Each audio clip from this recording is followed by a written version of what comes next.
国际新闻咱来关心西班牙26宣布，伫今年热天，因已经发生113件野火，这火灾已经唔若火烧山尔，已经影响到市区啊。因的政府嘛表示，这是最近这几年来上界严重的环境灾难之一。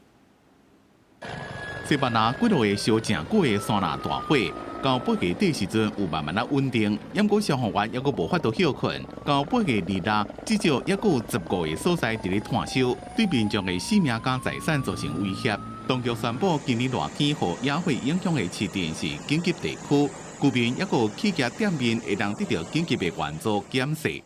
Han sufrido algunos de los 113 grandes incendios forestales registrados este verano. Es evidente que estamos ante una de las mayores catástrofes medioambientales de los últimos años. 现主是南欧大部分的地区正拄到最近20年来上严重的野火季。西班牙估计炭烧的面积超过40万公顷，差不多要到15个台北市的面积，是2006年以来上悬的纪录。Un balance de hectáreas afectadas o la valoración de los daños provocados por esta. Es evidente que estamos ante una de las mayores catástrofes medioambientales de los últimos años. 根据西班牙内政部的报告，今年热天野火已经造成真侪人死亡，包括至少1位儿少。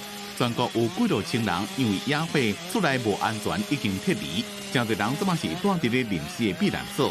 另外，还有几多10个人因为涉嫌放火或者是疏失被逮捕调查。不过，破纪录的热天气加酷热，和真侪地区的野火有一段时间烧甲正热，表示除了人为的原因以外，极端天气所造成的影响也正大。公司新闻黄文玲编辑。